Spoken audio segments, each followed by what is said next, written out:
want to join us? If I get caught cornering, I had to take my license away. In the glamorous glow of 1960s Hollywood, one sizzling dance scene set off more than just sparks.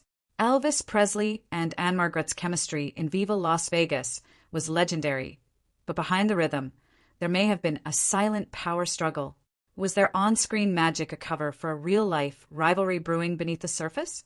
The cameras captured something unforgettable, but what happened off-screen might be even more explosive. This wasn't just a duet, it was a duel wrapped in sequins and spotlight. When the film's famous ballroom scene hit theaters, fans were mesmerized. The moves were perfect, the energy magnetic, and the connection too real to be fake. But what many missed was the unspoken tension humming beneath each step. Hollywood insiders began whispering. Was this an artistic spark or a threat to the king's throne? And Margaret wasn't just keeping up, she might have been outshining him. That single dance didn't just make history, it sparked a behind-the-scenes storm. Rumors spread of jealousy, edits, and deleted duets that told a bigger story than what we saw on screen. Was Elvis being upstaged in his own movie? And why did his manager move to cut crucial scenes? The truth behind this fiery performance could change how we see Viva Las Vegas forever. In 1963, the MGM soundstage buzzed with quiet anticipation.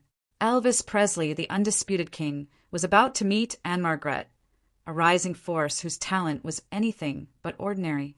She wasn't just another co-star. She came with momentum, confidence, and a fire that even the king couldn't ignore. From the moment they met on the set of Viva Las Vegas, something electric passed between them. Ann-Margret, fresh off her breakthrough in Bye Bye Birdie, approached Elvis with professionalism, but also with purpose. She knew who he was, but she also knew her own power. Elvis welcomed her with charm, but behind that southern smile was a spark of recognition. This woman wasn't here to play second fiddle. Industry whispers claimed she'd already outshone previous male leads. This time, she had someone who could match her step for step. That first meeting laid the foundation for something unforgettable. They connected through music like it was a second language, unspoken, instinctive, and intensely personal. Their chemistry wasn't built on flirty rehearsals or forced bonding. It was immediate and intuitive, like two halves of a perfect rhythm. And while the studio hoped for box office magic, they may have gotten much more, something so real it couldn't be fully controlled. Rehearsals for Viva Las Vegas were intense. These weren't casual dance run-throughs. They were war zones of creativity. Elvis and Ann-Margret trained separately, each fine-tuning their strengths. Elvis brought raw charisma. Ann-Margret countered with razor-sharp precision and formal dance training. When they finally came together, the set went silent, then exploded with stunned admiration. Tony Basil, a featured dancer in the film, remembered that first joint rehearsal vividly. Whoa, oh my God! Their synchronization wasn't just good, it was supernatural. Ann-Margret described it as a fiery, uncontrollable force neither could suppress. When Elvis moved, she moved, mirror images in motion, as if possessed by the same rhythm. It wasn't choreography, it was combustion. David Winters, Ann-Margret's former student, crafted the dance scenes with her in mind. He knew exactly how to unleash her power, and it showed. Every hip thrust, every turn, every glance between them burned hotter than Vegas neon. Viewers weren't just watching a performance. They were witnessing a collision. A moment where two stars danced not just with each other, but possibly against each other. And that tension, it crackled in every frame. The question no one dared ask out loud, was Ann-Margret outshining Elvis in his own movie? Critics and fans weren't subtle. From "come on, everybody" to every swivel on screen, eyes kept drifting to her. She didn't just keep up with Elvis. She stole scenes with a mix of technical fire and fearless energy. It wasn't just about talent. It was about presence. And hers was undeniable. Director George Sidney took notice, too. He gave Ann-Margret extra camera angles, more close-ups, and multiple takes to capture her magic. Elvis, usually the center of attention, suddenly found his spotlight dimmed. Even fans noticed moments where his lip-syncing faltered, like he was distracted by the force dancing beside him. This wasn't ego. It was simply gravity. She pulled focus like a magnet. Was this a friendly rivalry, or something deeper? Ann-Margret's style was a whirlwind of precision and passion, while Elvis moved with instinct and flair. Together, it looked like art. But underneath was a quiet contest unfolding. Some insiders say yes. Her performance didn't just complement his, it challenged it. And in a world built to elevate Elvis alone, that challenge may have been too powerful to ignore. When the cameras stopped rolling, the real drama kicked in. Colonel Tom Parker, Elvis's controlling manager, wasn't just unhappy, he was furious.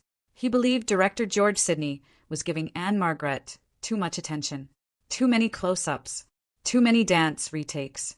This was supposed to be an Elvis Presley movie, but the spotlight had started shifting, and Parker wasn't about to let that slide. Behind the scenes, pressure mounted.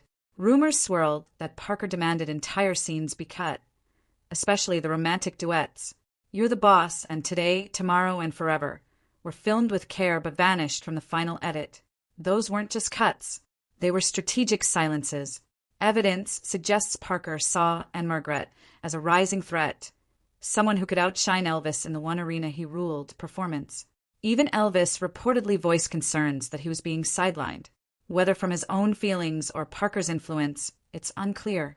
But the result was clear. The final cut of Viva Las Vegas was carefully shaped to protect the king's throne. The magic between them, still visible, but filtered, managed, and trimmed. Just enough to dazzle, but not enough to dethrone. And yet, that raw energy still managed to break through.